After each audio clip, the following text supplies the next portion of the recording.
दोस्तों, आज हम सुनेंगे उस शख्स की कहानी जिसे दुनिया सैफुल्लाह यानी अल्लाह की तलवार के नाम से जानती है, खालिद बिन वलीद रजी अल्लाहु अन्हु। पहला दौर माइनस इस्लाम के खिलाफ तलवार।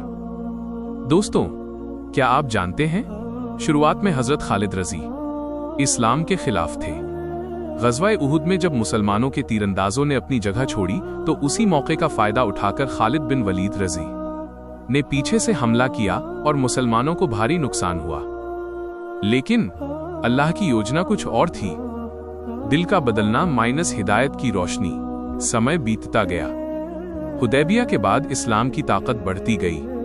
खालिद रजी सोच में पड़ गए, जिस नबी से मैं लड़ रहा हूं, क्या वो सच में अल्लाह के रसूल हैं? आखिरकार वो मक्का से निकल पड़े और मदीना पहुंचे। जब उन्होंने मोहम्मद सल्लल्लाहु अलैहि वसल्लम के हाथ पर बैत की तो नबी सल्लल्लाहु अलैहि वसल्लम ने फरमाया, खालिद, मैं जानता था कि तुम्हारे अंदर भलाई है। दोस्तों, ये जुमला सुनकर खालिद रजी की आंखों से आंसू बह निकले। सैफुल्लाह का खिताब कैसे मिला? फिर आया वो दिन, ग़ज़वा-ए मूता। मुस्लिम लश्कर बहुत कम था, दुश्मन की फौज हजारों में। एक एक करके 3 कमांडर शहीद हो गए। आखिरकार झंडा खालिद रजी ने संभाला। रणनीति बदली, फौज को नई पोजीशन दी। रात में सैनिकों की जगह बदलकर दुश्मन को भ्रम में डाला और पूरी फौज को सुरक्षित निकाल लाए। जब खबर मदीना पहुंची तो नबीश ने फरमाया, आज से खालिद सैफुल्लाह हैं, यानी अल्लाह की तलवार। एक और दिल दहला देने वाला वाकया।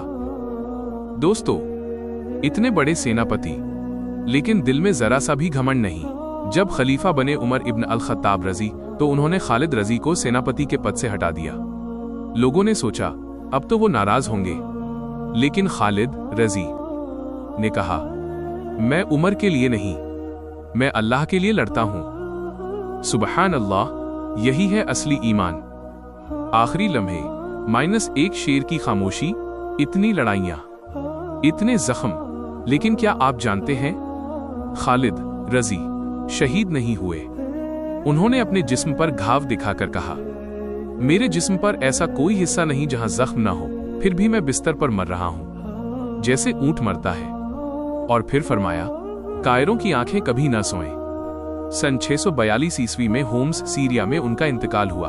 आज भी वहां उनकी मस्जिद मौजूद है।